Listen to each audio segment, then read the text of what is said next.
निर्भयाच्या दोषींना फासावर लटकवल्या गेलं यावर राज्याच्या महिला व बालकल्याण मंत्री व अमरावतीच्या पालकमंत्री यशोमती ठाकूर यांनी प्रतिक्रिया व्यक्त करताना त्यांना यापूर्वीच फासावर लटकवल्या गेलं पाहिजे होतं, असे प्रकरण फास्ट ट्रॅक कोर्टात चालवले गेले पाहिजे अशी प्रतिक्रिया दिली आहे।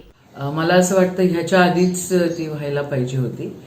आपण एकीकडे म्हणत असतो की इक्वल जस्टिस पाहिजे, पण असे जे गुन्हे आहेत ह्या गुन्ह्यांकडे वेगळ्या प्रकारे बघण्याची गरज आहे आणि हे सगळे जे प्रकरण आहेत हे थोडेसे फास्ट ट्रॅकमध्ये चालायला पाहिजे। आता महाराष्ट्रामध्ये आंध्राच्या धर्तीवर त्या ठिकाणी अभ्यास आणि रिसर्च आणि कायदा बनवण्याचं काम सुरू आहे। मला असं वाटतं आपल्या या देशामध्ये